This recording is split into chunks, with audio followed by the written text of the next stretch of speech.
잠이 좀 깼죠? 그래요? 네. 난 이미 있는데. 역시.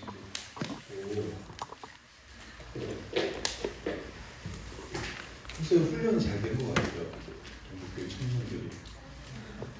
마음은 어떨지 모르지만 겉으로 봤을 때는 너무 열심히 하고 요즘 좀 보기 힘든 청년들 같습니다.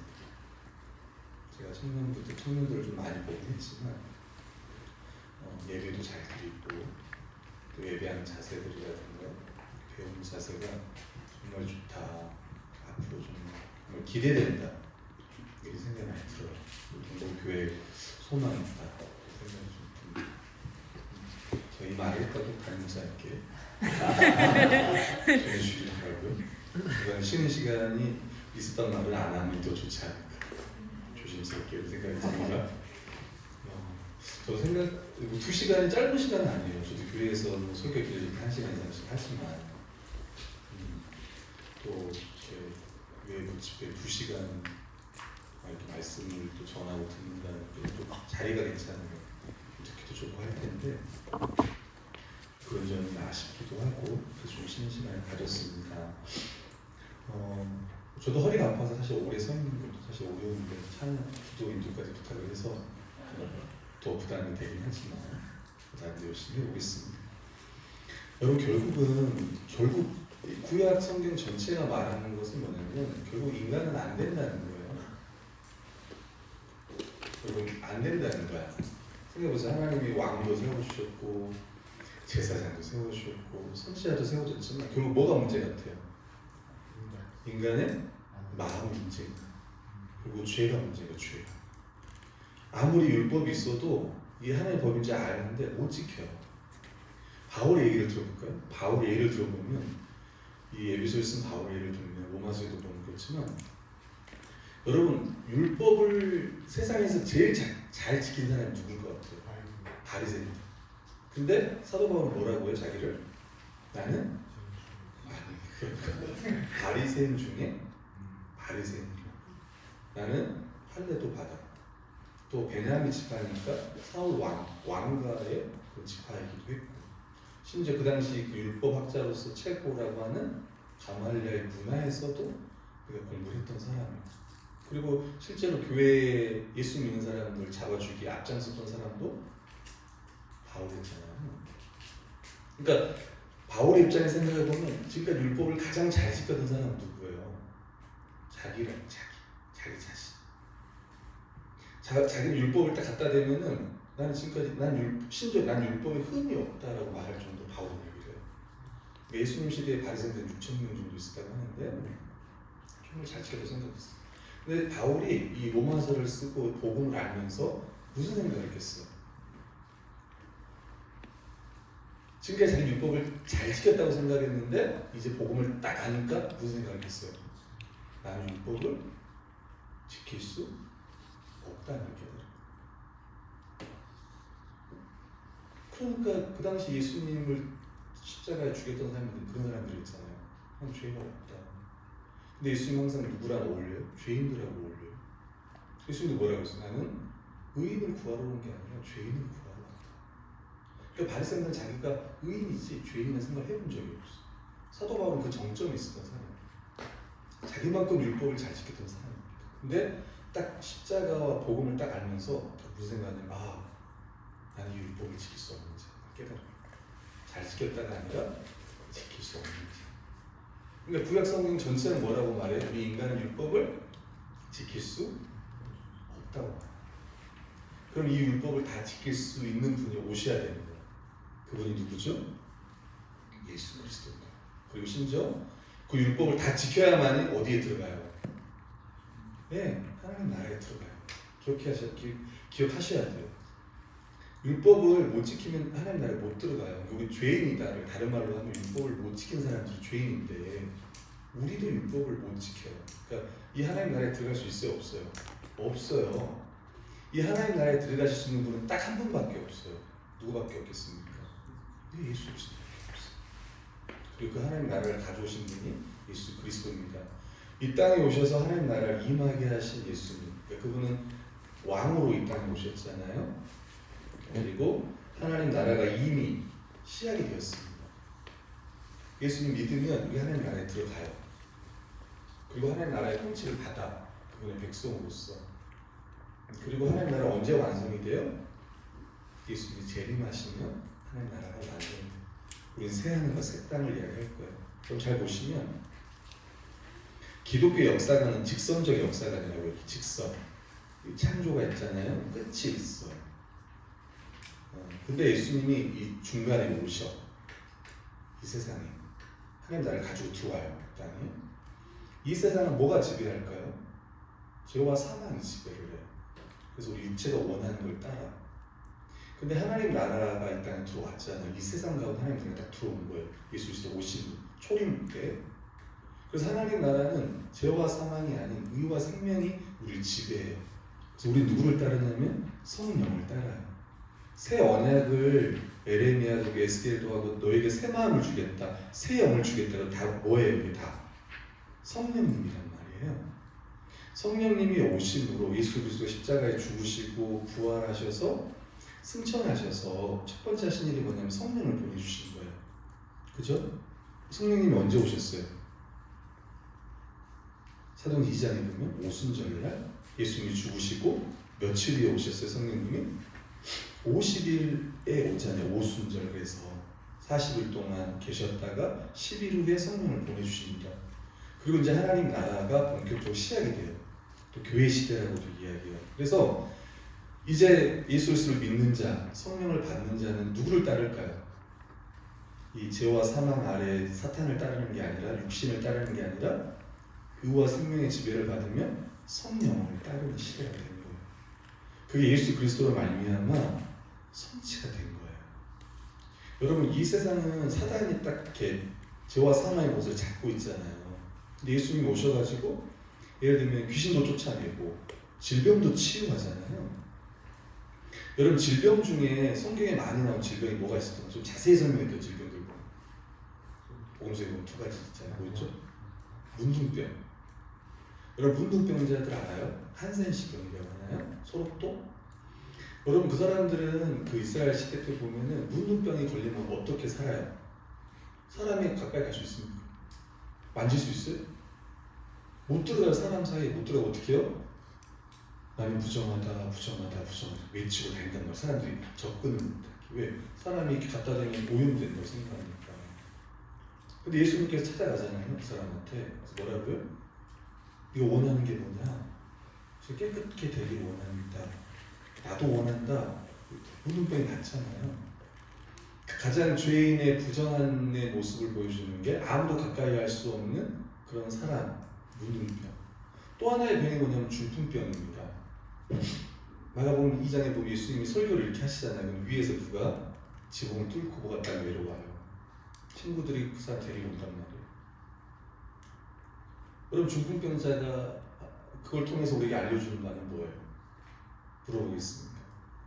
여러분, 죄인은 하나님께 나갈 수 있어요? 없어요? 나갈 수 없어요. 가끔 우리가 찬양할 때 주께 가까이, 죄인은 가면 안 돼요.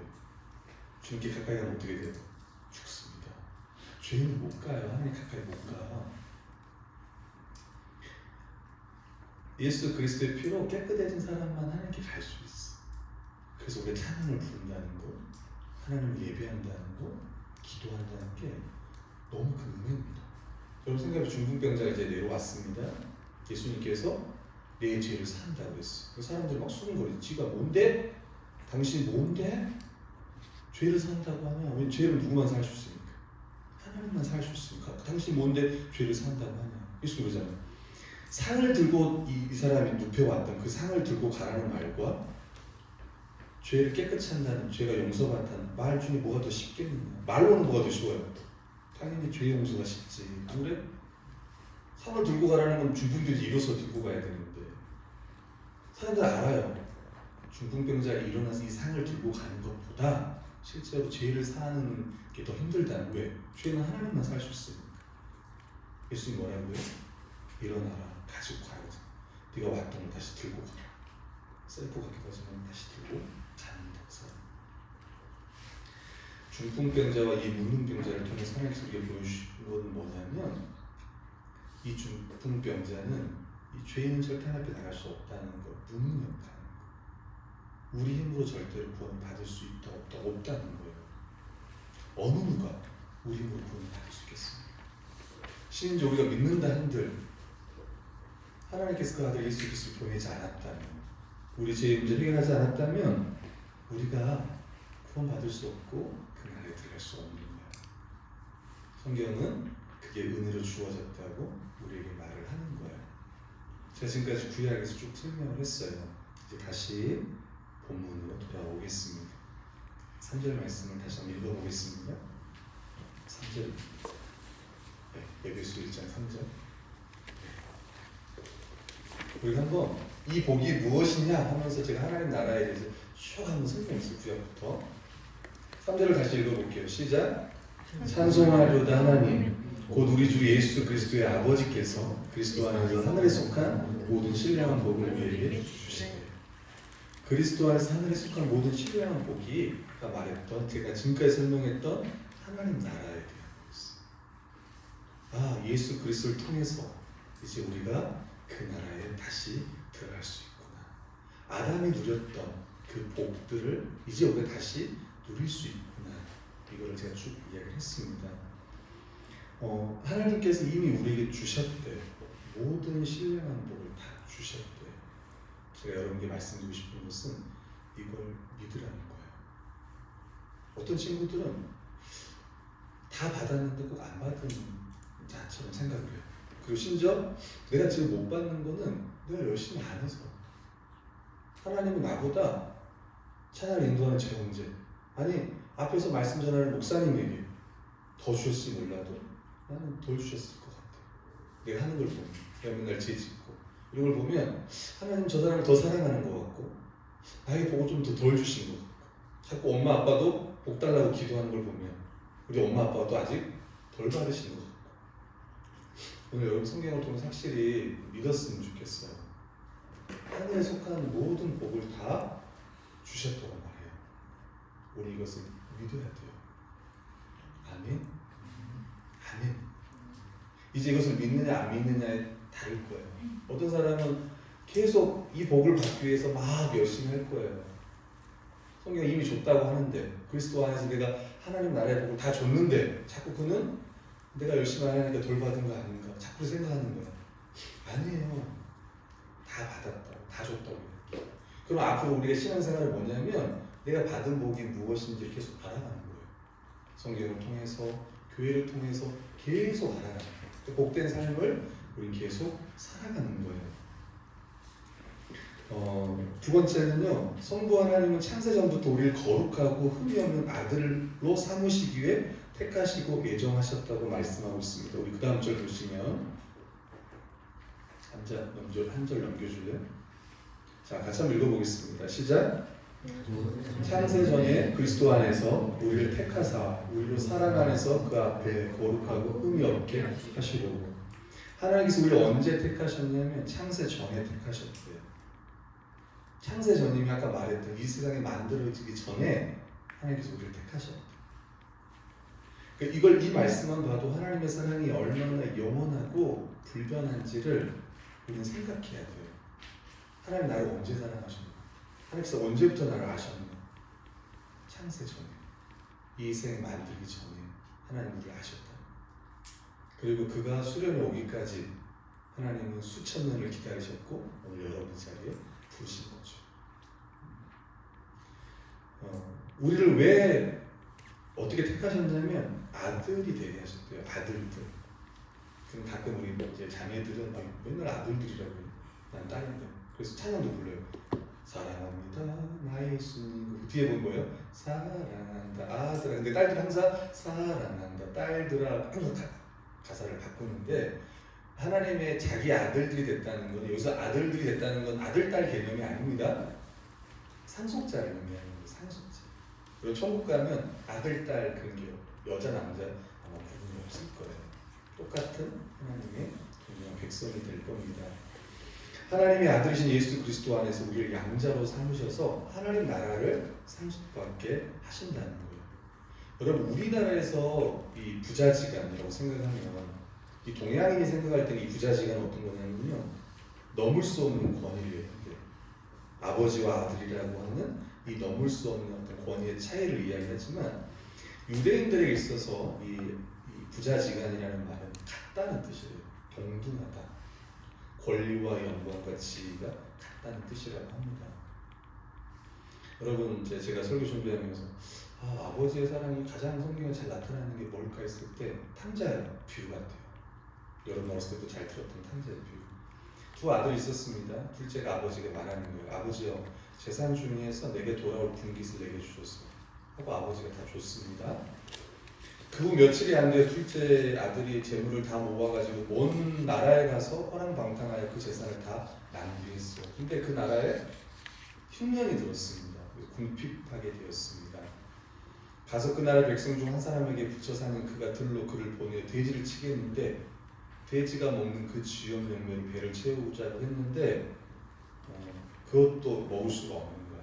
그래서 그 사람이 이제 딱 누워서 생각하니까 우리 아버지 집에는 뭐라고 얘기했냐면 양식이 풍족한 품꾼이 얼마나 많은가. 그래서 아버지와 함께하는 그 종들을 생각해요. 잘 먹은 종들, 잘 먹는 종들. 그러면서 난 여기서 굶어 죽는구나. 내가 일어나 아버지께 가서 이르기를 아버지, 내가 하늘과 아버지께 죄를 지었사오니 지금부터는 아버지의 아들이라 일컬음을 감당하지 못하겠나이다. 나의 품꾼으로 하나로 보소서. 이렇게 말해야지. 나를 그냥 일꾼 삼아주세요. 오늘 말은 그냥 알바생으로 좀 해주세요. 이런 말이죠. 그리고 이제 아버지께 돌아가요. 아버지께. 20절에 보니까 이에 일어나서 아버지께 돌아가니라. 아직도 거리가 먼데 아버지가 그 아들을 보고 어떻게 해요? 달려가요. 목을 안고 입을 맞춥니다. 그리고 아들이 준비했던 멘트가 있어요. 뭐였어요? 내가 아버지께 죄 지었습니다. 저를 품꾼의 하나로 좀 받아주세요. 이렇게 하려고 했는데 제가 아버지께 죄를 지었습니다. 이렇게 말을 하자마자 아버지가 어떻게 했어요? 난 아버지 아들이라고 감당하지 못하겠습니다. 근데 아버지는 안 들어 그 소리를. 가장 좋은 옷을 내어다가 입히고 손에 가락지를 끼고 발에 신을 신기라. 살찐 송아지를 잡으라. 우리가 먹고 즐기자. 내 아들은 죽었다가 다시 살았으면 내가 잃었다가 다시 얻었노라 하니 그들이 즐거워하더라. 여러분 둘째 아들이 아버지께 재산 중 자신의 분깃을 요청했어요. 여러분 아빠한테 재산을 달라고 하는 거는요, 보통 언제 아버지 재산을 가져 우리가? 아버지 죽어야 돼요. 사후에 이루어지는 재산을 받는 거예요. 그러니까 아들이 원하는 건 아빠의 재산이었어요. 아버지의 재산. 저희 아버지도 재산을 좀 좋겠는데 아버지는 싫다. 아버지는 근데 아들을 사랑해서 그대로 줘요. 큰아들에게도 주고 둘째에게도 주고. 그리고 먼 곳에 가요. 그리고 먼 곳에 간다는 건 뭐예요? 아버지와 관계를 끊으려 하는 거예요. 먼 곳에 가요. 둘째 아들이 재산을 먼 곳에 가서 허랑방탕하게 며칠 만에 그 부동산을 다 정리했어요. 그 당시에는 뭐 당근도 없었고 중고나라도 없었을 텐데 더 빨리 그들 하고 갔단 말이에요. 먼 나라, 아버지가 찾아올 수 없는 나라로 간 거예요. 아들은 원했어요. 아버지를 떠나고 싶다. 그리고 마음껏 살고 싶다. 그게 그의 소원이었어. 하나님 뜻대로 살아가면 힘들겠다 생각한 거야. 하나님 명령 따라 살면 자유롭지 못하고 안 좋겠다고 생각하는 거예요. 내가 교회 다니면 재미도 없고 좋을 것 같지 않다고 하는 생각들. 여러분 죄의 본질은 뭐냐면 하나님의 주되심을 거부하고 자기 마음대로 살고 싶은 거예요. 우리는 그걸 자기 숭배라고 이야기합니다. 자기 사랑이라고 이야기해요. 재산을 낭비하고요 궁핍하게 되었습니다. 완전히 궁핍했어요. 그 나라에 흉년이 들었으니까. 어찌 보면 이 세상 나라가 그래요. 우리에게 많은 것을 주는 것 같지만 실제로는 이 세상에는 없어요. 이 세상은 흉년과 같은 세상입니다. 돼지치는 일에, 돼지치는 일은 이스라엘 백성들도 돼지를 어떻게 해요? 우린 돼지를 좋아하잖아. 여러분 돼지 싫어하는 사람 있어요? 우리 중에 돼지 싫어하는 사람 있어요? 근데 이스라엘 백성은 돼지를 부정한 짐승이 여긴다고. 돼지고기를 안 먹잖아요. 그들은 돼지를 쳐 얼마나 꺼리는 일을 하겠어요. 얼마나 죄인의 모습을 이렇게 드러내는 거죠.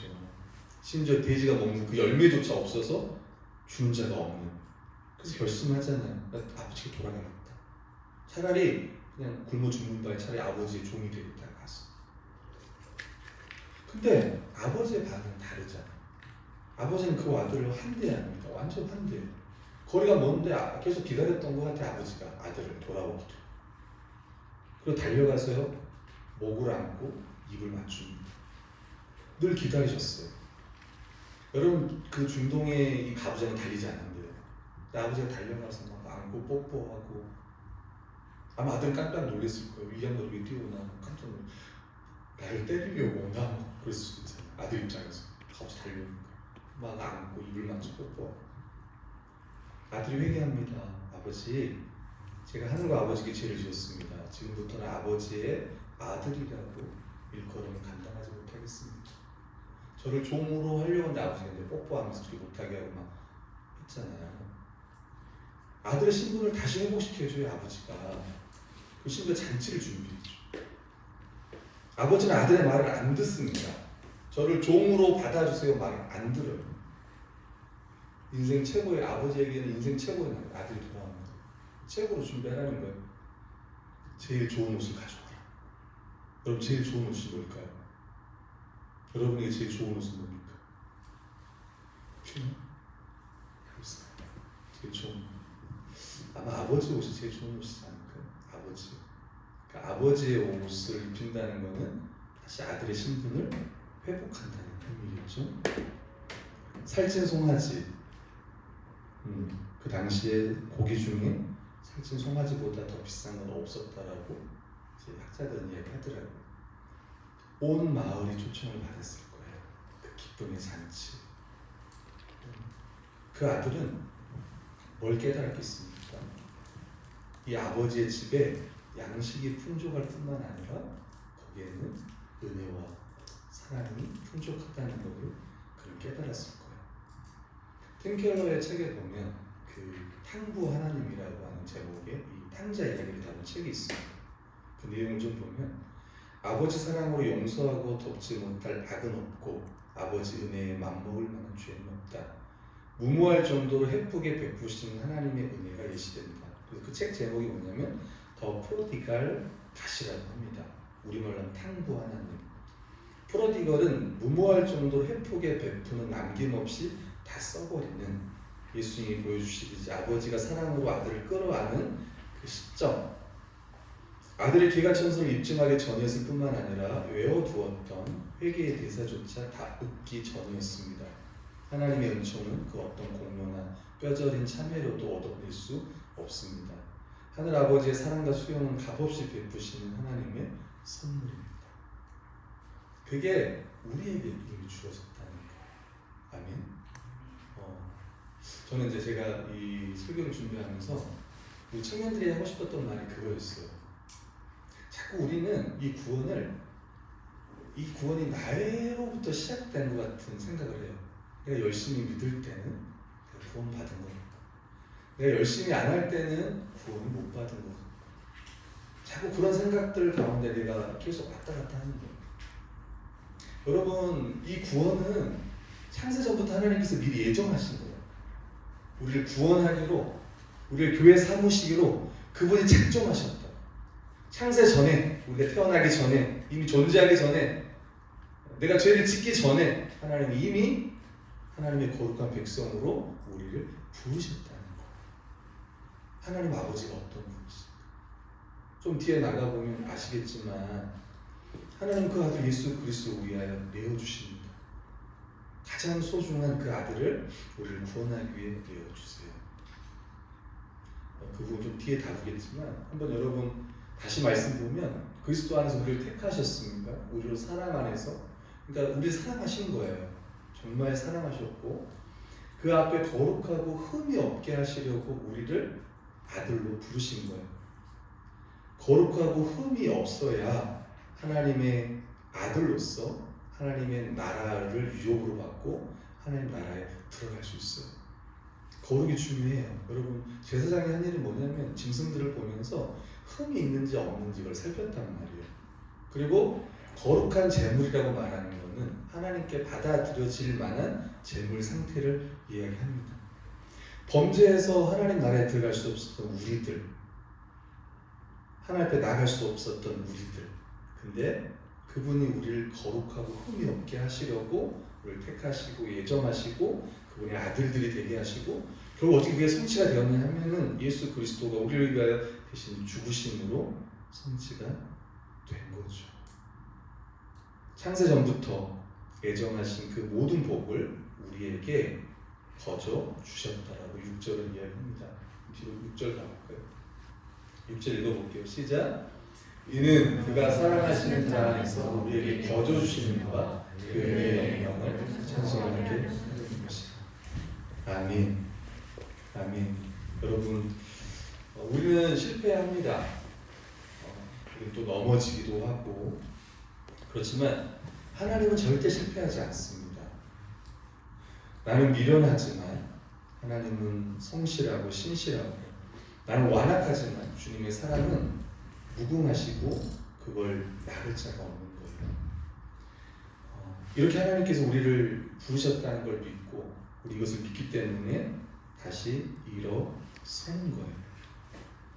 우리의 신앙이 흔들렸던 거, 우리가 하나님을 향한 열심이 뜨거웠다 식어졌다 할 때 다시 한번 우리가 생각해야 될 것은 어떤 구원이 나로부터 있는 게 아니다는 거예요. 하나님께서 우리를 구원하기로 작정하셨다면 그 하나님의 그 구원의 뜻은 절대 포기하지 않을 거예요. 그리고 반드시 이룰 거예요. 근데 묻고 싶은 거는 우리를 구원하시는 목적이 뭘까요? 아까도 말씀도 보았지만 우리를 하나님 나라에 들어가기 위한 실제로 하나님 나라의 백성으로서 우리가 이 땅에서 어떻게 살아야 되는가. 여러분 자꾸 우리나라는 그런 게 좀 있어요. 예수 믿으면 천국에 대한 게 너무 커. 물어볼게요. 죽고 싶어요, 여러분? 우주에 죽고 싶은 사람 있어요?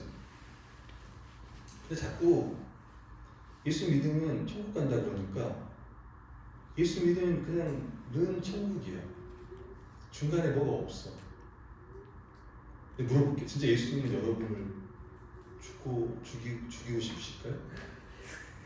예수님 십자가에 죽으셨는데 여러분 정말 빨리 죽어 천국 오기를 그분이 원하실까요?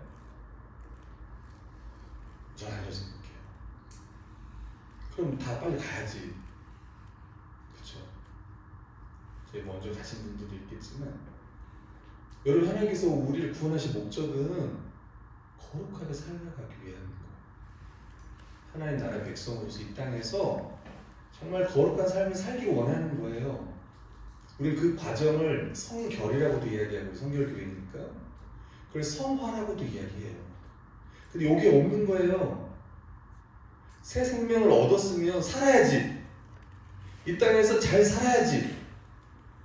빛과 소금으로 잘 살아야지. 믿음으로 잘 살아야지. 교회로 잘 살아야지. 이게 있어야 되는데 자꾸 우리는 하나님 날 구원해 주셨어. 왜? 구원의 목적이 아닙니다, 여러분. 우리를 구원하셔서 결국 하나님께서 이루고자 하는 목적이 있잖아요. 이 땅 나온 데서 하나님의 자녀로서 거룩하게 살아가는 거예요. 하나님의 백성답게 복음을 아는 자로서 그렇게 살아가기를 원하시는 거예요.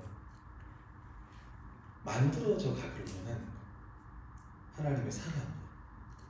그래서 지금 이 수련회도 있는 거예요. 여러분들 막 피곤하기도 하고 하지만 그래서 교회도 있는 거. 자꾸 우리나라는 예수 믿으면 천국, 예수 안 믿으면 지옥. 자꾸 이런 생각만 하는 거예요. 아니에요. 구원은 시작이야. 시작. 그러면 완성을 향해서 함께 달려가야 돼요. 거룩한 삶을 살아야 돼요. 예배소서에서는 그게 교회적 삶이다라고 우리에게 말해주고 있습니다. 하나님 우리를 거룩으로 몰고 가고 있는 거예요. 때로는 이런 거 아까 저도 마찬가지예요. 구원도 은혜면 거룩도 은혜예요. 아 이제 하나님께서 구원하셨으니까 이제 거룩은 내가 이루어야 되는 거 아닌가? 아니요. 우리가 열심히 하겠지만 하나님께서 이 거룩도 이루어 갈 거예요. 여러분 예를 들면은 하나님의 백성이 거룩하게 안 살아요. 그럼 하나님께서 내비를 둘까요? 안 둘까요? 안 돌려. 그냥 두지 않습니다.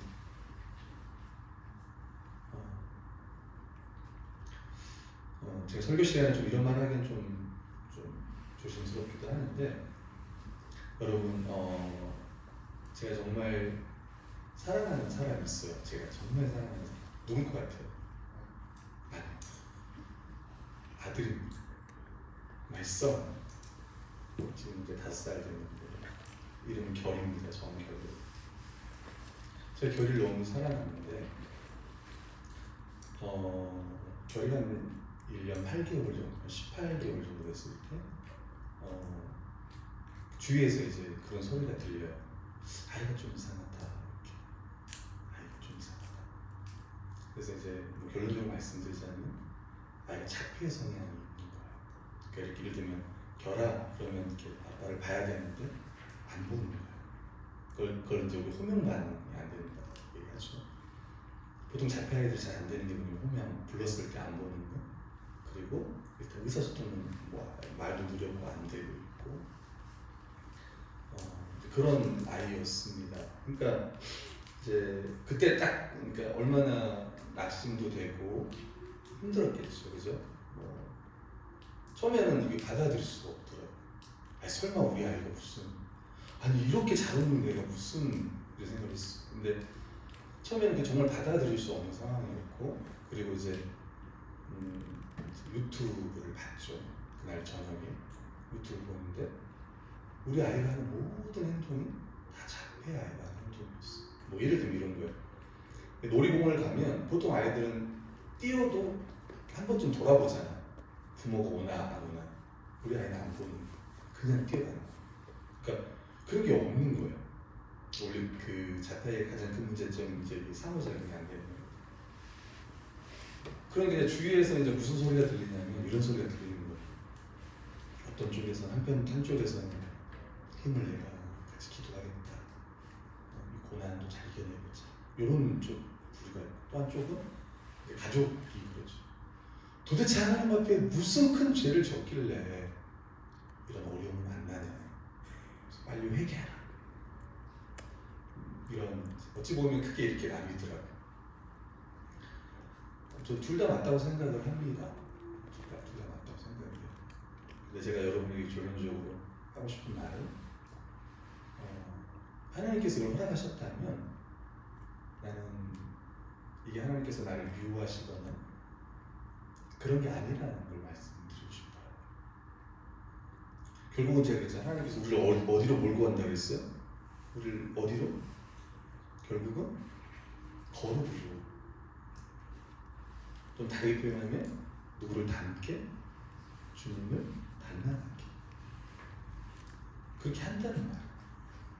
여러분 인생에 있어서도 앞으로도 마찬가지고 또 많은 어려움들을 만날 거예요. 만난 친구들도 있고. 근데 저는 그 과정을 어떻게 여러분이 생각하면 좋겠냐면, 하나님께서 나를 거룩으로 이끌어가는 그런 어떤 연단 혹은 시험, 격려, 위로, 고난 가운데 왜 하나님 내일은 고난을 허락하셨을까? 힘들겠지만 이 고난을 통해서 나를 더 연단하고 더 거룩해 하고 더 소망하고.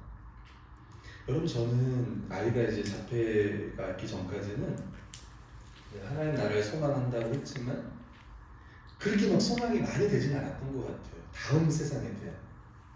근데 아이가 딱 자폐이고 자폐 치료를 받으면서 이 세상이 다가 아니다는 생각을 많이 했어요. 정말 다음 세상이 더 소망이 되더라고요. 또 주위에 자폐 아이 부모들 얼마나 많이 만나겠습니까? 또 저도 그들을 위로하면서도 이렇게 하는데, 우리 청년들도 마찬가지예요. 결국은 내게 일어나는 이 모든 일이 하나님이 내가 미워서거나 그런 게 아니다. 절대로. 우리 이것을 통해서 하나님 나를 정말 하나님께서 원하는 그 수준으로 나를 이끌어갈 거다. 우리 그걸 거룩이라고 얘기합니다. 하나님께서 그걸 우리에게 요구하는 거예요. 나의 온전하심처럼 너희도 온전하고 내가 거룩한 것처럼 너희도 거룩하라고 성경은 말하고 있습니다. 여러분 거룩은요 사랑입니다. 사랑. 다른 말로 사랑. 형제자매의 사랑합니다. 여러분 이해를 하나 해줄게요. 여러분 태평양을 이렇게 횡단하는 어떤 호와 유람선이 항해를 하다가 갑자기 자초를 했습니다. 구명정을 내렸는데 사람을 다 태울 수가 없는 거예요. 그래서 3명이 못 타, 뛰어내려야 되는 상황이에요. 그래서 선장이 승객들에게 부탁합니다. 이 구명정에는 탈 사람이 제한되어 있는데 3사람이 초과되었으니 스스로 양보해 주십시오. 그때 신사 몇 사람이 사행을 하고 이제 나섰는데 그 중에 한 사람이 영국 사람. 유언표와 만세 하고 뛰어들었다고 합니다. 독일 사람도 뛰어들었다고 합니다. 하이틀러 하고 물속으로 뛰어들었어요. 또 그 중에 마지막 한국 사람이 있었어요. 뭐라고 지었겠어요? 대한민국 만세! 그러면서 옆에 있던 일본 사람을 던졌다고 합니다. 이거는 이제 어찌 보면 이제 그 민족주의 색채가 짙은 이제 우스개 소리인데 예수님을 믿는다고 하는데 꼭 다른 사람을 집어 던져. 달라져야겠죠. 많이 달라져야 될 것입니다. 결국 성경은 사랑이 뭐냐, 거룩이 뭐냐, 웨슬리가 말했던 것처럼 또 성경이 말하는 사랑이에요. 십계명을 여러분 10계명을 딱 줄이면 2개라고 하잖아요. 하나님 사랑, 이웃 사랑. 이걸 하나로 줄이면 뭐냐면 이웃 사랑이에요. 성경은 뭐라고 하냐면 내 눈에 보이는 형제를 사랑하지 않으면서 마치 눈에 보이지 않는 하나님을 사랑한다고 말할 수 있겠네요. 결국 하나님께서 우리를 통해서 우리를 구원하시고 우리를 새 사람 되게 하셔서 하시는 일은 뭐냐면 거룩한 삶, 바로 내 옆에 있는 형제 자매를 사랑하는 삶이에요. 하나님께서 이걸 원하시는 거예요. 그리고 우리를 그렇게 만드신 거예요. 심지어 아담과 하와가 한 몸일 때 나는 뼈 중에 뼈, 살 중에 살이라고 했던 이것이 다시 교회를 통해서 회복이 된 겁니다. 아멘. 아멘. 7절 말씀인데요. 7절 한번 읽어볼게요. 읽겠습니다. 7절 시작. 우리는 그리스도 안에서 그의 은혜의 풍성함을 따라 그의 피로 말미암아 승리하고 제사함을 받았느니라. 아멘. 여러분 말씀 보면 하나님의 구원 계획, 모든 우리 믿음 생활 모든 거에 중심에는 누가 계세요? 예수님이 계세요. 예수님이 없으면 기독교가 아니잖아요, 그죠? 기독교 자체가 예수님 믿는 사람을 종교를 말하는 거잖아요. 그의 피로 말미암아 속량을 얻었다고 하는데 그 피가 여러분 예수님 믿습니까? 예수님 좋아요? 저도 좋아요. 손흥민도 좋고 또 누구 좋습니까? 여러분 교회 다니는 친구들 중에 그렇게 생각하는 분들이 있어요. 저 예수님 너무 좋아해요. 또 뭐 다른 사람도 좋아해요. 이렇게 한단 말이에요. 근데 이제 또 아이들에게 물어요. 너 어떻게 하면 천국 갈 수 있니? 그러면 하나님을 믿어야 돼요. 이런단 말이에요. 아이들이. 그러면 또 물어요. 저는 그 하나님이 누구냐 물어요. 예수님을 믿어야 그래요. 예수님이 뭘 믿냐고 물어요. 그럼 이제 보통 2가지를 우리가 믿어야 한다고 얘기합니다. 첫 번째는 예수님이 어떤 분이 인격에 대한 거예요. 그분이 하나님의 아들이고 주님이시고 제가 구원자임을 믿습니다. 또 하나는 그분의 사역이요. 특별히 예수님의 그 십자가를 믿습니다. 십자가가 무슨 의미인데? 라고 물으면 저를 위해 대신 예수님 제 죄 때문에 예수님 십자가에 죽으셨잖아요. 제가 받아야 할 형벌을 예수님이 대신 십자가에서 받으셨잖아요. 이걸 믿는 게 구원은 믿음이에요. 예수님 십자가에 왜 죽었습니까? 우리는 여러 가지 말을 할 수 있어요. 근데 대표적인 말이 뭐냐면 이런 거예요. 나를 사랑해서요. 예수님 십자가에서 왜 죽으셨습니까? 나를 사랑해서요. 근데 이 말이 맞는 말이지만 어찌 보면요 순서가 약간 달라져야 될 말이에요. 그럼 예수님 십자가에서 왜 죽으신 줄 알아요? 죄 때문에 죽은 거예요. 우리 죄 때문에. 당연히 우리 사랑하셔서 십자가를 지시긴 했지만 궁극적으로는 우리 죄가 예수님 십자가에서 죽게 만드셨다고. 그럼 하나님은 왜 예수님을 그 십자가에 내어주는 말이에요? 그 아들을. 우리를 사랑하셔서 우리를 구원하시려 하나님 나를 주시려. 근데 이 순서가 바뀌어버리면 아까 말했잖아요. 예수님 십자가에 왜 죽으셨어요? 나를 사랑하셨어요. 그럼 거기서 어떻게 생각하냐면 나는 그만큼 하나님께 사랑받을 만한 아이다 생각하는 거예요. 아니 죄덩어리라니까. 죄덩어리. 예수님 나 때문에 십자가에 죽으신 거야. 죄 때문에. 근데 내가 사랑받을 만해요? 제가 제일 싫어했던 찬양이 어떤 거냐면 그런 거였어요. 이 벌레만 또 못한 나를 위해 십자가에 죽으셨다는 찬송가 151장. 난 그 찬송가를 할 때마다 그래도 난 벌레보다 낫지 않나 생각 많이 했다. 저 지렁이보다는 낫지 않나. 아무리 못해도 저 군뱅이보다는 낫지 않나. 근데 뭐 벌레만 또 못한 나를 위해 십자가에 죽으셨다. 실제로 그래서 교회 안 나온 사람도 있단 말이야. 그 찬송가 때문에. 에이, 내가 뭐 벌레만 또 못해. 안 하는 사람 있어, 실제로. 우리 교회 자매 아버지가 실제로 약사하시는데 교회를 안 다녔어요. 그 찬송가 때문에. 벌레만도 못한 이 찬송가 때문에. 근데 어느 날 제가 생각했어요. 아, 난 정말 벌레만도 못하구나 생각했어요. 무슨 얘기냐면 여러분 벌레들은 그 창조의 질서대로 살아요. 생각해보세요. 그렇지 않아요? 지렁이도 군뱅이도 하나님의 그 뭐 매미가 되기 위해서 5년 동안 땅속에 있다가 나오고 잠깐 여름철 살았다가 죽어가는 그 매미도 하루 살았다가 심지어 모기도 그냥 하나님의 창조 질서대로 살다가 이렇게 날다가 어느 순간 죽잖아요. 인간은 어떻습니까? 얼마나 하나님을 대적하고 자기가 신이 되어서 내가 하고 싶은 대로 내 마음대로 그렇게 하는지 몰라요. 아, 난 정말 벌레만 뒀다. 그런 생각했어. 여러분 어떠신가요? 그래도 난 목사님보다 좀 더 낫지. 난 목사님보다 덜 살았고 죄도 덜 져. 여러분 하나님 앞에 단 하나의 죄만 있어도 죽어요. 그거 아시죠? 우리야 100명 죽인 사람과 1명 죽인 사람 누가 더 착합니까? 우리는 1명 죽인 사람이 더 착해.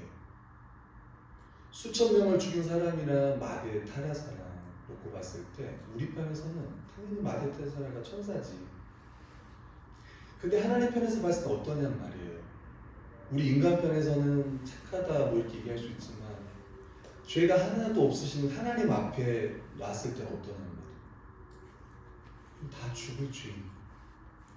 하나님 앞에 아담과 하와가 여러분 죄를 많이 범했나요?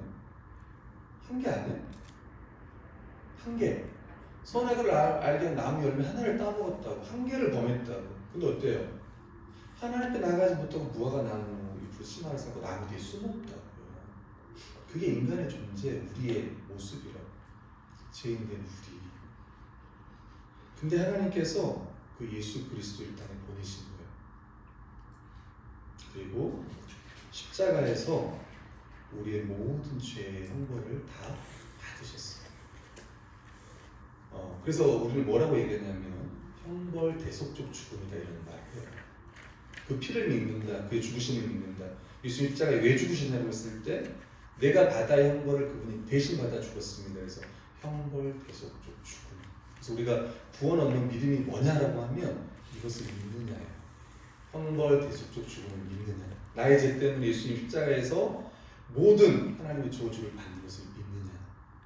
여러분 예수님 십자가에 죽으실 때 뭐라고 했습니까? 나의 하나님 나의 하나님 어찌하여 나를 버리십니까?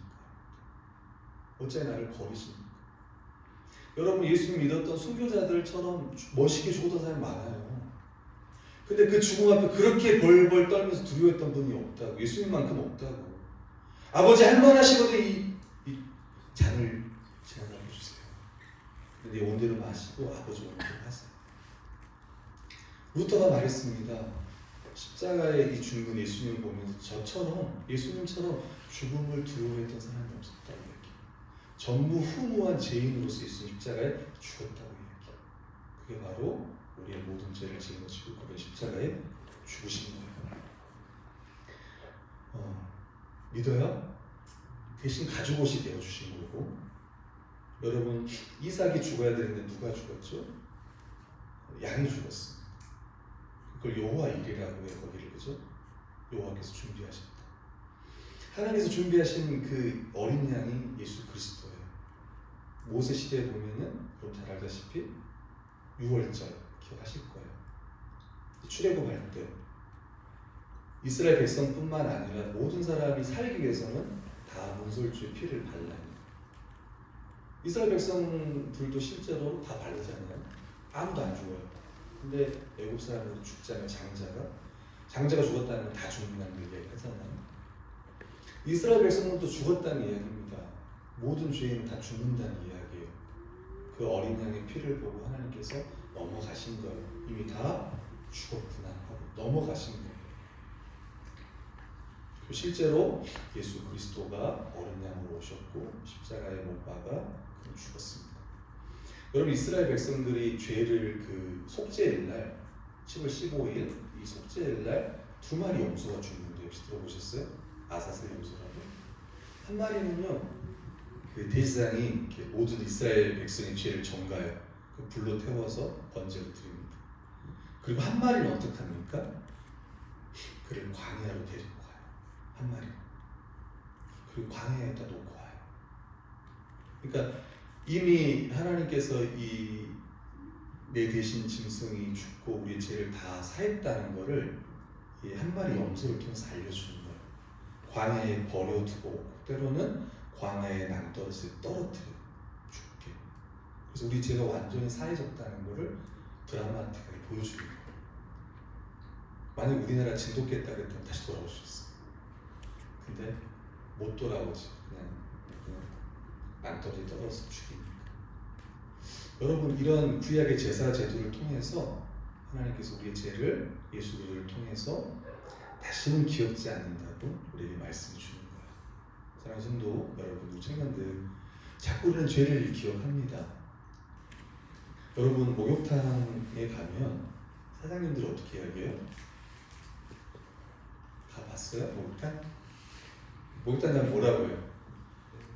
잘 오셨습니다라고 이야기해요. 잘 오셨. 칫솔 필요합니까? 뭐 샴푸 필요합니까? 한단 말이에요. 그 다음 주에 또 목욕탕 가면 뭐라 그래요? 잘 오셨다고 얘기해요. 또 오셨네요 하면서 잘 오셨다. 그 목욕탕 주인이 그래요? 이 더러운 놈 또 왔네? 그러지 않는다고. 잘 오셨다고 얘기해요. 여러분 목욕탕 주인도 우리를 그렇게 안 한다고. 근데 우리 하나님께 나아갈 때 자꾸 우리는 내가 예수 그리스도를 통해서 이미 죄가 용서받았는데 자꾸 우리는 그 죄를 기억해요. 오늘 또 기도해봐 있다. 그러면 수련회 때 맨날 기도하잖아요. 주님 제가 또 그 죄를 졌고 또 제가 몇 번째고 아니 지난번도 회개했는데 또 와서 또 그렇더란 말이야. 하나님 기억하지 않습니다. 우리는 기억하지. 지금 몇 번째라고 기억하지만 하나님은 한 번 합니다. 이미 다 용서해 주죠. 근데 그 용서의 근거가 뭐냐면 예수 그리스도가 우리의 모든 죄를 다 사하신 거예요. 믿어요? 아멘. 저도 여기까지 믿었는데 근데 신앙생활을 하면 내가 구원의 확신을 잘 못할 때가 참 많았어. 분명히 예수님은 나를 십자가에 죽으셨고 나의 모든 죄도 다 사해진다는 걸 내가 믿는데 근데도 나는 구원의 확신이 약해. 특히 뭐 힘든 일을 당하거나 어려운 일을 당하면 더 생각합니다. 여러분 제가 언제 진짜 복음을 이렇게 알았냐면 뭐 때문에 그런 거 같냐면 결국 진리 때문인데 십자가 때문인데요. 뭐냐면 십자가 한쪽은 맞아요. 우리의 모든 죄를 예수님이 짊어지신 거. 그럼 생각해보면 하와야, 즉 아담과 하와 상태야. 죄가 없는 상태라고 생각해보셨죠? 죄를 범하기 전에 아담과 하와의 상태야. 그래도 반대로 우리도 뭐가 필요해요? 그 죄는 사함 받았어. 또 뭐가 필요해요? 반대 측면에 보면 하나님 말씀대로 살아야 되는 순종이 필요하잖아. 우리는 그걸 다른 말로 하면 의라고 얘기해요. 의. 그렇죠? 죄의 반대, 의. 그러니까 내 죄가 예수님께 다 간 거는 맞아. 근데 내가 이제 하나님의 말씀에 순종해야 되고 하는 이 의가 필요하다고. 근데 이 의도 누구의 의가 우리에게 필요하죠? 하나님이 인정하시는 그 의가 필요한 거야.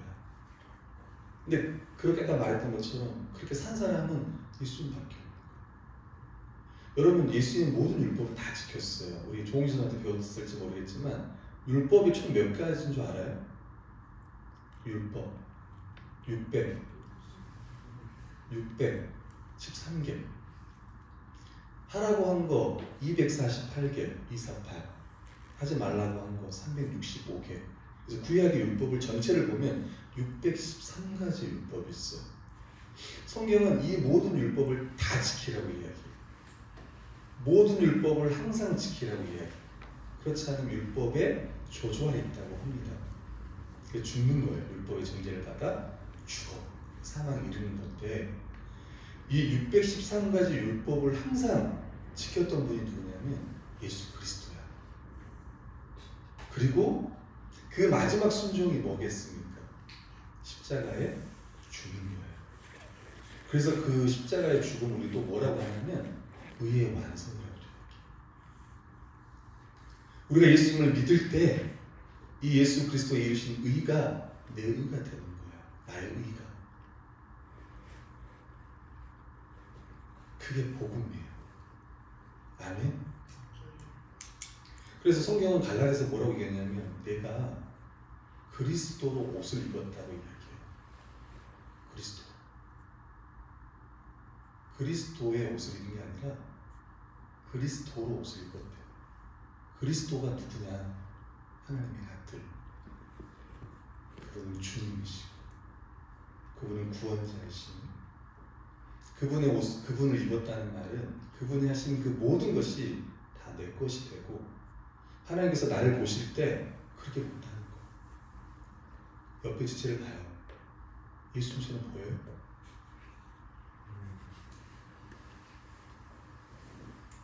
여러분 예수님처럼 보여요? 제가 대학 다닐 때 여러분만 할 때 자취를 했었는데 구치학 제가 공공학번이었고 구치학번 선배님이 영어과 선배님이었는데 너무 잘해줬어요. 그 형 집 가면 맨날 너무 극진하게 대접해줬어요. 맛있는 것도 해주고 형 집가 자기도 하고 형이랑 책도 읽고 그랬는데 하루 제가 물었어요. 형 저한테 왜 이렇게 잘해주세요?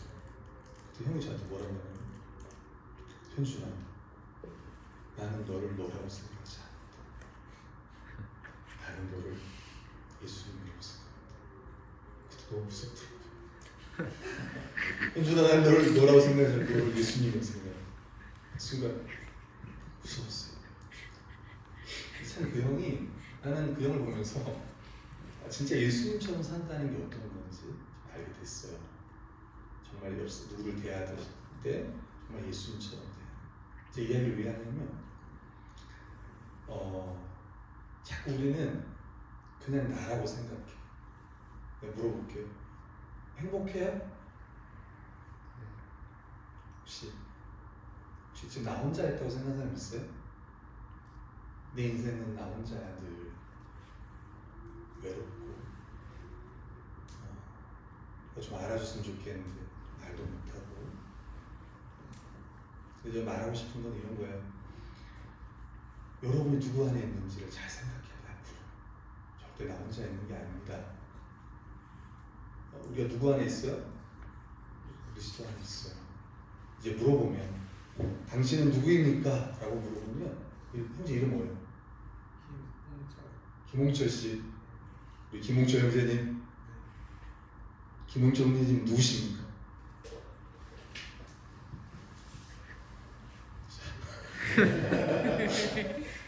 말하고 싶어요. 자, 홍철 형제님. 우리 홍철 형제님 누구세요? 뭐예요? 사이비 아닌가요? 전 그리스도입니다. 이게 무슨 말이냐면, 그러니까 잘 말했어. 그리스도 안에 있는 이제 자기를 생각해야 돼. 이러잖아요. 목사님 저는 죄가 많아요. 저는 죄를 많이 지어요. 저는 잘 못해요, 목사님. 이거 할 수 없어서 저는 못합니다. 근데 자꾸 자기는 그냥 자기로만 생각하는 거예요. 그리스도 안에 있는 자기를 생각 안 하는 거예요. 그리고 하나님 앞에, 여러분 예수님은 하나님 앞에 어떻게 나갑니까? 당당하게 나가지 않을까요? 예수님이 세례받고 올라왔을 때 하늘의 음성이 들려요. 뭐라고 들려요? 이는 내 사랑하는 아들이요 내가 기뻐한다고 해요. 여러분 진짜 한번 생각해 봤어요? 하나님 정말 나를 지금 기뻐하실까? 하나님 정말 나를 기뻐할까?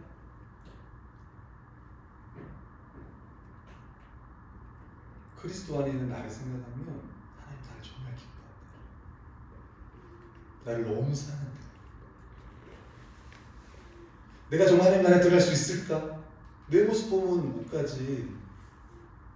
그래, 그리스도 안에 있는 나를 보면 가는 거지. 목사님, 어떻게 예수님이 내 안에 들어오죠?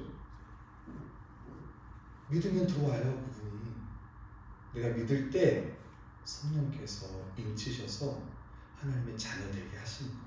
믿을 때 그리스도와 연합하게 하셔서 그리스도 안에 있게 하는 거예요. 그래서 내 죄가 그리스도 다 가져가고 그분의 의가 다 내게로 오는 거예요. 하나님이 이루신 모든 의가 오는 거야. 마지막 죽을 때도 내가 너를 나의 천국에 보내야 할 이유가 뭐냐고 주님 혹시 물어본다면 예수 그리스도 의가 나의 것이 되었기 때문에 그렇습니다 라고 하는 거예요. 우리는 그분 안에 있다는 거야. 하나님께서 그렇게 하기 위하여 이 구원의 역사를 펼치신 거예요. 이스라엘 역사를 통해서, 그리고 오늘 교회를 통해서 다시 여러분을 부르신 거예요. 아멘. 아멘.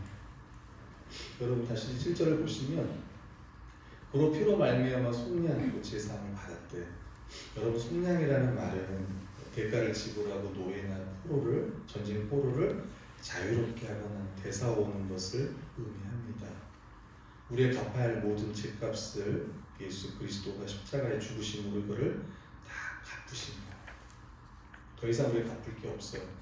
이미 예수 그리스도가 완전한 제사, 영원한 제사를 십자가에서 다 해결하신 거예요. 그래서 우리는 제사를 지낸다는 표현을 쓰지 않습니다. 가끔 이제 뭐 찬양의 제사라든가 이런 표현을 좀 쓰긴 하지만, 그래서 더 이상 우리는 제단이라는 표현도 안 써요. 이미 그리스도가 다 이루셨기 때문에. 이미 다. 아까 그랬잖아요. 신령한 복을 그리스도 안에서 우리는 이미 다 받았다는 거예요.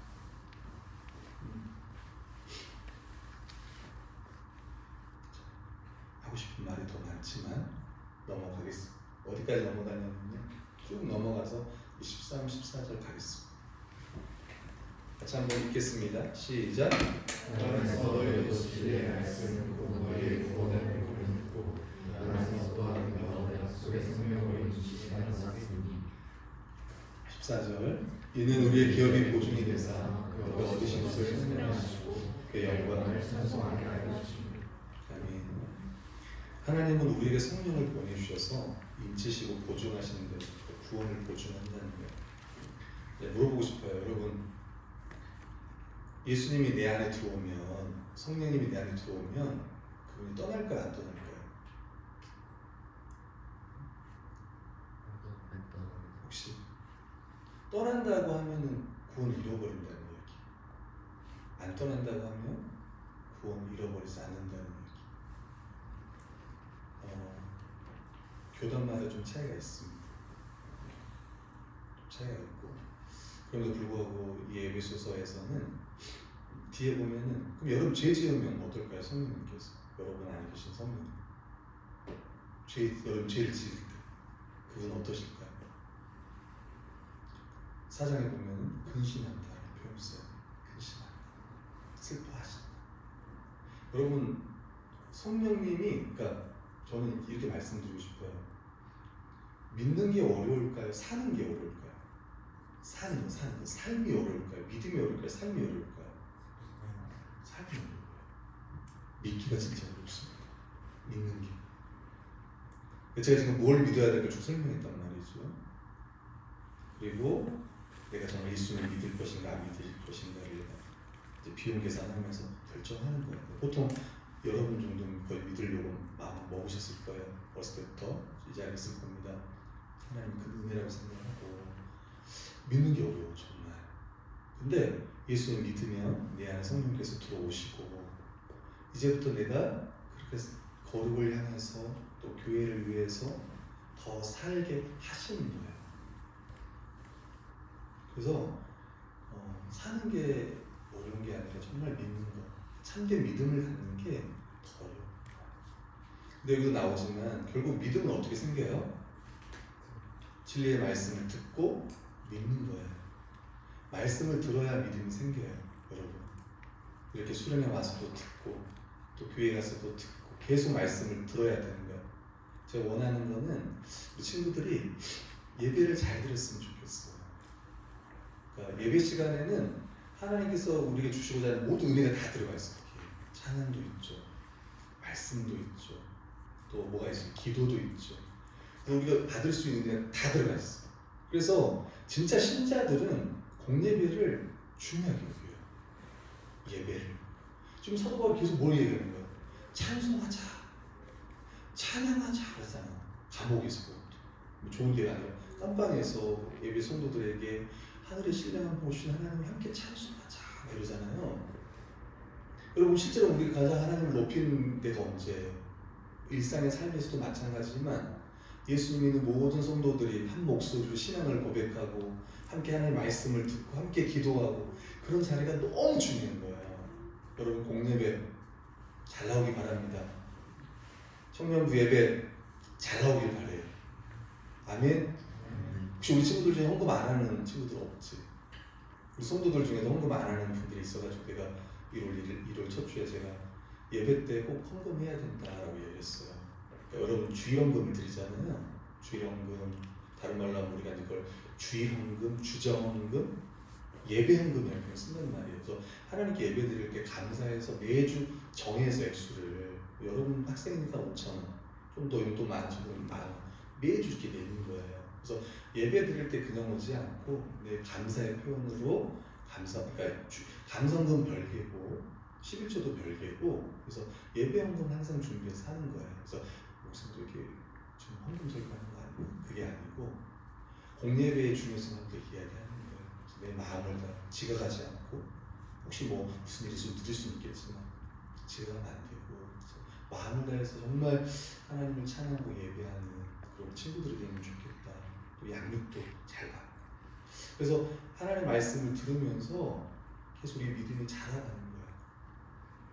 여러분 제가 처음에 성경을 이제 25살 뒤에 연구를 하는데 이제 벌써 한 20년 됐지만 성경을 딱 연구하니까 제가 뭘 알게 됐냐면 복음이 뭔지 알게 되더라고요. 복음, 십자가의 복음에 대해서 쭉 이제 복음서 또 서신서 연구하면서 복음을 알게 되고 복음을 쭉 알게 되는 그다음에 뭘 알게 됐냐면 교회를 알게 됐어요. 교회. 결국 하나님께서 우리를 구원하신 목적이 교회구나. 그러니까 수단, 교회를 통해서 뭘 한다 그 개념이 아니라 교회 자체가 하나님의 목적이구나. 기억나요? 우리를 백성 삼으셨다 그랬잖아요. 자기의 아들들이 되게 하셨다 그랬잖아요. 결국은 그 하나님 백성이 교회인 거예요. 하나님의 백성, 주님의 몸된 교회, 성령의 전이라고 하는 우리를 그렇게 하셨단 말이에요. 그래서 교회에서 하는 모든 것들이 다 중요해요. 이제 수련회도 중요해요. 또 내일 또 많이 들어오잖아요. 이렇게 함께 하는 게 너무 중요해요. 제가 청소년 수련회가 설교를 합니다. 아이들이 이제 뭐 100여 명이서 앉아있죠. 아이들한테 했던 말이 뭐냐면 이거였어요. 가장 기억에 남는 말이 수련회 끝나고 기억에 남는 말이 뭐냐 했더니 아이들이 이제 적어서 줬는데 그게 뭐냐면 아이들이 했어요. 교회 가지 말고 교회가 되라 이런 거 했어요. 교회 가지 말고 교회가 되라. 여러분 교회 다 가고 있잖아요. 근데 실제로 교회가 된 건 다 또 다른 문제예요. 옆에 있는 사람들을 정말 한 몸으로 받아들이고 돕는 배필. 우리는 서로 부족하면 욕하잖아. 그렇잖아요? 너만 없으면 좋겠는데. 걔가 없어지면 괜찮을 것 같아요? 또 다른 애가 등장합니다. 또 다른 애가 등장합니다. 여러분 그게 아니고 그건 천국이 아니고 그런 부족한 사람들과 함께 그런 좋은 교회를 만들어가는 거예요. 그리고 조은희 전사님을 통해서 함께 그런 교회 청년부 기대합니다. 이제 지세들을 바라볼 때 그냥 바라보지 않고 그리스도 안에 있는 형제를 받아들여 자매를 받아들여 예수님께서 실제로 나를 위해 내어주셨던 것처럼 나도 그를 위하여 헌신하고 희생하고 그걸 아까워하지 않아. 조홍희 전사도 그렇게 했어요. 청년부 우리를 그렇게 했고 또 우리 아마 동교회 신님들도 그런 좋은 교회 떠나지 말고 교회 떠나지 말고 대학만 졸고 갈 거야 다 아니 3일 교회를 갈 거야 잘생긴 애들도 많고 예쁜 애들도 많고 큰 교회들 보면 대학교 많잖아요. 가지 마시고 제일 좋은 건 여기 안에서 만나서 결혼하시고 아니 또 더 좋은 지체들이 와서 또 다른 데서 만나서 데려오면 더 좋겠죠. 교회로. 그래서 지금 이 청년부가 정말 말씀 잘 배우면서 가는 거 끝까지 같이 올라가는 거. 그러면 동부교회가 정말 앞으로 5년을 10년 정말 탄탄한 그런 교회가 되지 않을까 그렇게 생각을 해요. 그런 말씀의 공동체. 말씀을 듣고 믿어서 구원을 받잖아요. 그리고 우리가 계속 말씀을 들음으로 구원을 계속 이루어가는 그런 공동체가 되면 좋겠다. 기억하세요. 성령께서 들어오시면 절대 안 떠난다. 마지막까지 우리 구원을 이루어갈 거다.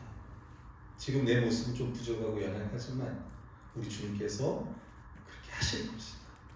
우리 동부교회 어떻게 될 것인가?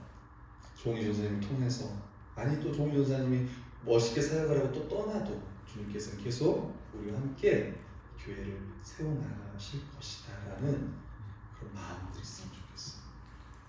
여러분 성령님이 우리 안에 계심을 믿습니까? 네. 여러분 귀신이 우리 안에 들어오면 어떤 줄 알아요?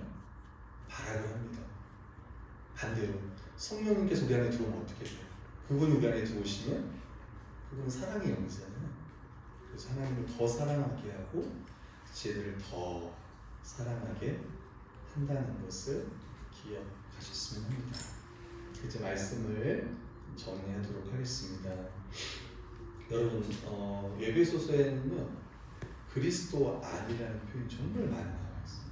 창세전에 그리스도 안에서 우리를 예정하십니다, 속량하셨다, 인치셨다. 이 모든 게 다 그리스도 안에서 하신 일이에요. 또 그리스도의 사역을 통해서 하신 일입니다. 하나님이 주시는 모든 복음은 그리스도 안에서 주어진 거예요. 제가 막 물었던 것처럼 여러분이 어디 안에 있습니까? 물어볼게요. 자꾸 우리 생각해. 사단은 여러분 그렇게 니까짓 게 뭐라고? 네가 수련해서 은혜 받고 돌아가면 또 사단은 또 우리 죄짓게 만들 거예요. 그때 사단은 또 우리를 참수할 거예요. 알고 있을 거야. 또 죄짓고 알고 있을 거야. 그때 여러분이 딱 한마디 하면 돼. 따라해봅시다. 꺼져! 그래서 꼭 해보세요. 이렇게 하고 기억할 걸 뭐냐면 따라서 그래서 예수님이 나를 위해 죽었어. 그래. 그래서 예수님이 나를 죽었다. 그래. 그렇지 않나요? 그래서 예수님 죽으셨잖아. 그리고 내게 새 생명을 주셨고 또 새롭게 살아가도록 하셨잖아. 사탄이 자꾸 그러면 그래서 예수님 십자가에 죽으셨잖아. 넌 못해. 그래서 예수님 십자가에 죽으셨잖아. 못하는. 그래서 다시 또 새 생명 주셔서 살게 하셨잖아. 우리는 하나님의 복을 그리스도 안에서 성령님을 통해 은혜로 주셨다는 것을 기억하고 감사하고 그걸 찬양하고 다 주셨다 잊지 않았으면 해요. 사도관은 감옥에서 찬양하라고 외칩니다. 그리고 각 단락이 끝날 때마다 은혜의 영광을 찬송하자, 찬송하자, 찬송하자 이렇게 합니다. 우리를 구원하신 목적 자체가 예배입니다. 하나님의 선택은 무조건적이라고 했어요. 창세 전에 우리를 선택하셨습니다. 왜 나를 사랑하기로 작정하셨습니까? 내겐 선한 것도 없는데. 근데 하나님께서 그냥 사랑하기로 작정하시는 거예요. 뭐 거기 이유가 어딨어? 이것을 알면 우리는 하나님 앞에 더 겸손하고 더 감사하고 우리가 할 수 있는 유일한 것은 하나님의 은혜를 찬양하는 거예요. 그리고 마지막으로 우리가 좀 기억해야 될 게 뭐냐면 우리라는 거예요. 우리에게 하늘에 속한 신령한 복을 다 주신 거예요. 우리에게. 우리는 개인이라기보다는 다 뭐예요? 교회예요. 교회. 하나님의 복은 개인이 받는 복보다 교회적 존재에게 주어진다고 좀 봐야 돼요. 이걸 이제 우리 종희 전사님이 내일 더 설교하겠지만 교회는 수단이 아니라 목적이라는 거 무엇인가를 이루기 위해 교회를 세운 것이 아니라 교회를 세우기 위해 지금까지 하는 이 구원 역사를 펼쳐나가셨다. 영원 전부터 이어져 오던 구원 경륜도 자기 아들 예수 그리스도 이 땅에 보내시고 십자가의 죽음에 내어주신 것도 그리고 성령님을 보내주신 것도 다 하나님 나라의 복을 주시기 위함이었던 거예요. 그래서 이제부터는 이 교회를 소중히 여러분 생각하면 좋겠어요. 또 그럴 거라고 저는 생각합니다. 우리의 머리 대신 교회의 머리 대신 예수 그리스도에게 온전히 순종하고 서로 사랑하고 섬기는 그런 교회가 되기 위해서 더 애써야 될 거예요. 예수님이 우리를 위해 자신을 내어주셨던 것처럼 우리 교회 지체들을 위해서 실제로 내어주는 다른 사람을 위해 섬기는 동부교회가 되었으면 하고 동부교회 여러분들 청년부 생활하면서 여기서 천국을 누렸으면 좋겠어요. 먹고 싶어요. 뭐가 먹고 싶습니까? 드시고 싶은 게 뭐예요? 제일 먹고 싶은